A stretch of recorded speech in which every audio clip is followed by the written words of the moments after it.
Cook Ting was cutting up an ox for Lord Wen Hui. At every touch of his hand, every heave of his shoulder, every move of his feet, every thrust of his knee, the blade slithered along with a zing, and all was in perfect rhythm, as though he were performing a dance. "This is marvelous," said Lord Wen Hui. "Imagine skill reaching such heights." Cook Ting laid down his knife and replied, "What I care about is the way, which goes beyond skill. When I first began cutting up oxen, all I could see was the ox itself. After 3 years, I no longer saw the whole ox, and now I go at it by spirit and do not look with my eyes. Perception and understanding have come to a stop and spirit moves where it wants. I go along with the natural makeup, strike in the big hollows, guide the knife through the big openings. I never touch the smallest ligament or tendon, much less a main joint." He had been using the same knife for 19 years, thousands of oxen, and the blade was still as sharp as the day it came from the grindstone. This is chapter 3 of the Zhuangzi, and it is not a story about butchery. It is a story about how to move through difficulty without being damaged by it. Cook Ting does not force, he does not hack, he finds the spaces that already exist and passes through them. When he reaches a particularly knotted place, he slows down, watches carefully, moves with the greatest subtlety, and then the whole thing falls apart on its own. That is what mental unbreakability looks like in Chinese philosophy. Not a mind made of iron, a mind made of awareness, a mind that reads the structure of what it faces and finds the invisible openings where resistance dissolves. Today I want to share 10 Taoist lessons that will teach you how to build that kind of mind, not armored, not numb, but so attuned to reality that nothing you encounter can shatter you. 1. Stay soft. Rigidity is death. In the Tao Te Ching, chapter 76, Lao Tzu wrote, "Men are born soft and supple. Dead, they are stiff and hard. Plants are born tender and pliant. Dead, they are brittle and dry. Thus, whoever is stiff and inflexible is a disciple of death. Whoever is soft and yielding is a disciple of life." Most people believe that mental toughness means becoming harder, building thicker walls, refusing to bend. But Lao Tzu observed the opposite pattern in nature. Everything alive is flexible. Everything dead is rigid. The moment you stop bending, you have begun the process of breaking. Xu, mental unbreakability is not about resistance. It is about resilience. The bamboo survives the typhoon not because it is stronger than the oak, but because it bends all the way to the ground and then returns upright when the wind passes. Your mind works the same way. The thoughts that break people are the ones they refuse to let move through them. This should not have happened. I cannot accept this. This is not fair. Each one is a stiffening.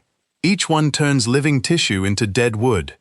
The practice is to replace "this should not be happening" with "this is happening." Not approval, acknowledgement. That single shift is the difference between the bamboo and the oak. 2. Be water. Chapter 78 says, "Nothing in the world is softer and weaker than water. Yet for attacking the hard and strong, nothing can surpass it. Nothing can take its place. The weak overcomes the strong. The soft overcomes the hard. Water does not resist the shape of the container. It does not argue with the riverbed. It does not announce its power. It simply occupies whatever space is available, and given enough time, it dismantles mountains. The Grand Canyon was not carved by something hard. It was carved by something soft that never stopped. An unbreakable mind is a mind that adapts. When the plan fails, it does not shatter against the failure. It flows around it. When a relationship ends, it does not calcify around the loss. It reshapes. When circumstances change without warning, it does not stand in the middle of the road demanding that the road go back to where it was. It finds the new path. The practice is this. The next time life presents a situation you did not choose, ask yourself one question: where is the opening? Not why did this happen, not who is to blame, just where is the space I can move through? That is Cook Ting's method. That is the way of water. 3. The storm does not last. Chapter 23 says, "A fierce wind does not last all morning. A torrential rain does not last all day. What causes them? Heaven and earth. If even heaven and earth cannot sustain these things forever, How much less so can man? Every emotional storm has a lifespan. Neuroscientist Jill Bolte Taylor observed that the chemical surge of an emotion lasts approximately 90 seconds. After that initial flood, any remaining distress is being sustained not by chemistry, but by cognition, by the story you keep telling, by the replay, by the rehearsal of what happened and what you should have said. Lao Tzu did not have a brain scanner, but he saw the same truth. The fierce wind stops, the rain ends.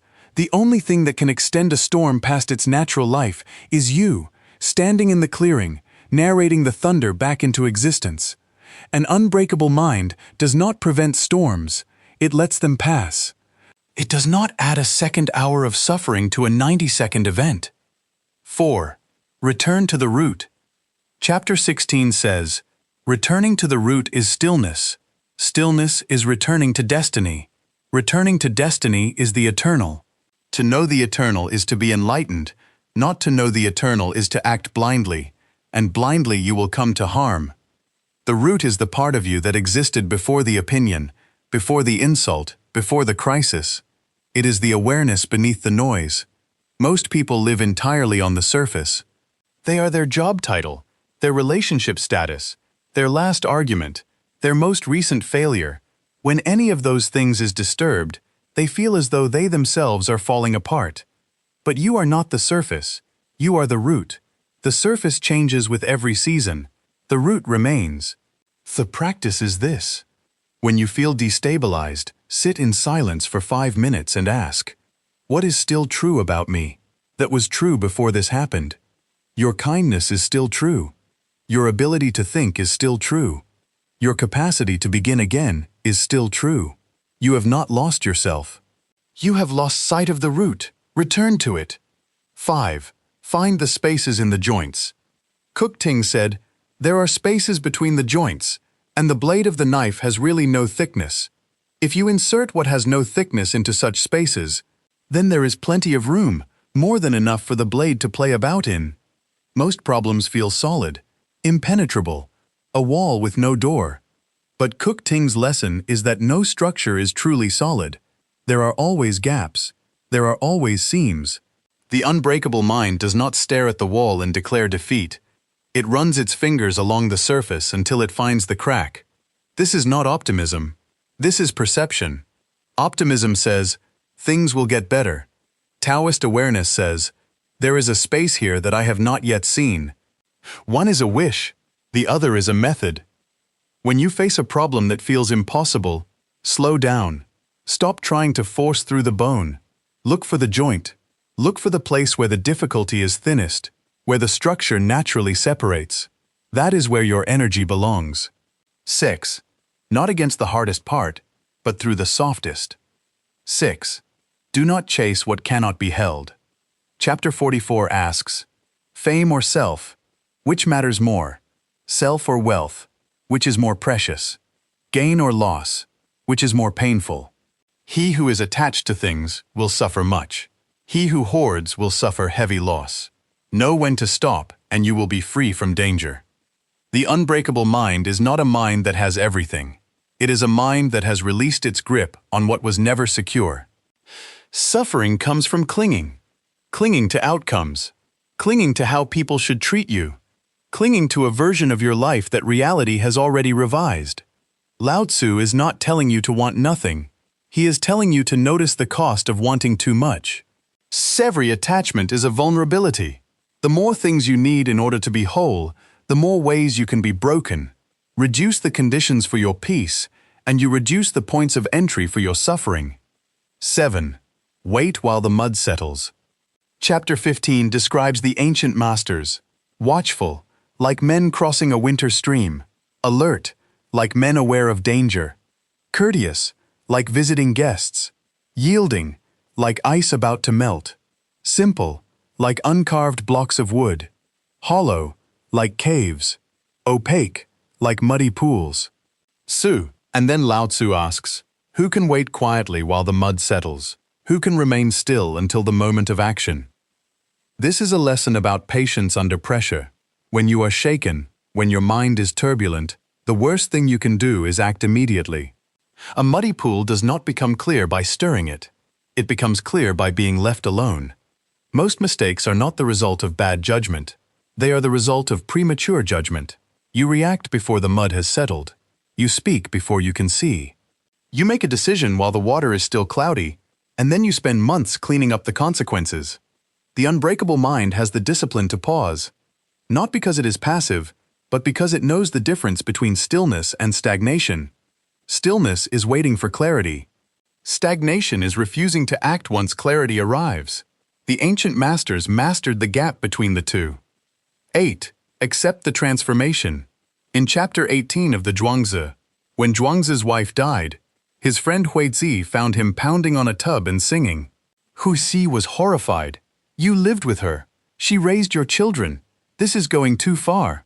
Zhuangzi said, "When she first died, do you think I did not grieve like anyone else? But I looked back to her beginning, and the time before she was born. Not only the time before she was born, but the time before she had a body. Not only the time before she had a body, but the time before she had a spirit.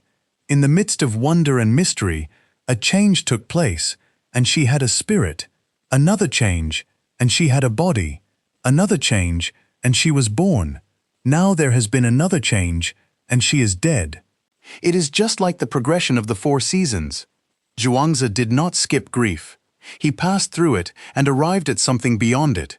He placed his loss inside the largest possible frame, the frame of continuous transformation, and inside that frame, death was not a catastrophe. It was winter. The unbreakable mind does not deny loss.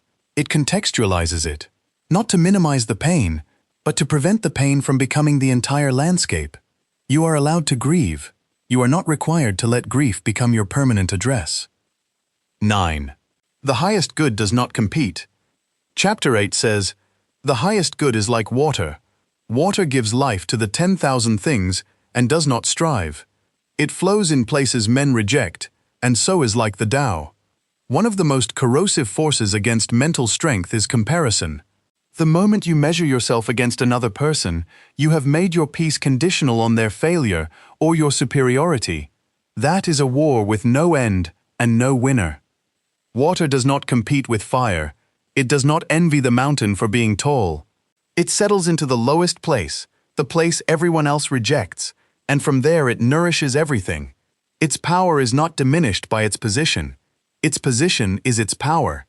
The unbreakable mind stops competing, not because it lacks ambition, but because it has recognized that the race was never real. Your only opponent is the version of yourself that refuses to grow. Direct your energy there, and you will never run out of meaningful work. 10. Do not seek fulfillment. The final line of chapter 15 reads, "Observers of the Tao do not seek fulfillment." Not seeking fulfillment, they are not swayed by desire for change. This is the most counterintuitive lesson and the most important. Modern culture teaches that you should always be reaching for the next achievement, the next milestone, the next version of yourself that will finally be enough. Lao Tzu says this reaching is itself the source of fragility, because if you need fulfillment to arrive in order to feel whole, then you are permanently incomplete. You are always one step away from peace, and that step keeps moving. The unbreakable mind does not chase completion. It operates from a sense of sufficiency.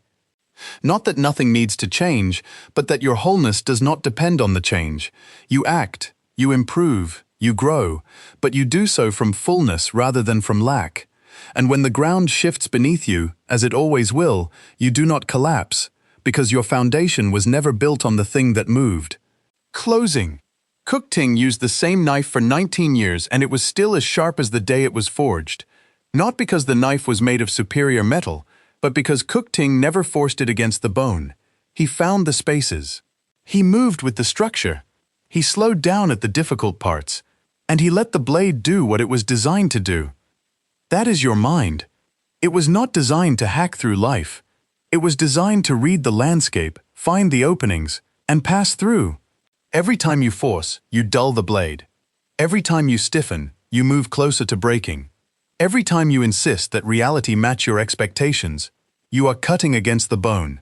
Stop cutting against the bone. Stay soft. De-water. Let the storm pass. Return to the root. Find the space in the joint. Release what cannot be held. Wait for the mud to settle. Accept the transformation. Stop competing. And stop chasing a fulfillment that was never missing. The blade is still sharp. You just need to remember how to use it. If this changed something in how you see your own mind, subscribe to Quiet Mandate and hit the notification bell so you never miss a lesson. Leave a comment telling me which of these 10 lessons you needed to hear most today. Shared. And if someone in your life has been hacking when they should have been gliding, share this video with them. Sometimes the sharpest thing you can offer someone is not advice. It is a different way of seeing the difficulty in front of them. This is Quiet Mandate. Stay still, stay sharp, and I will see you in the next one.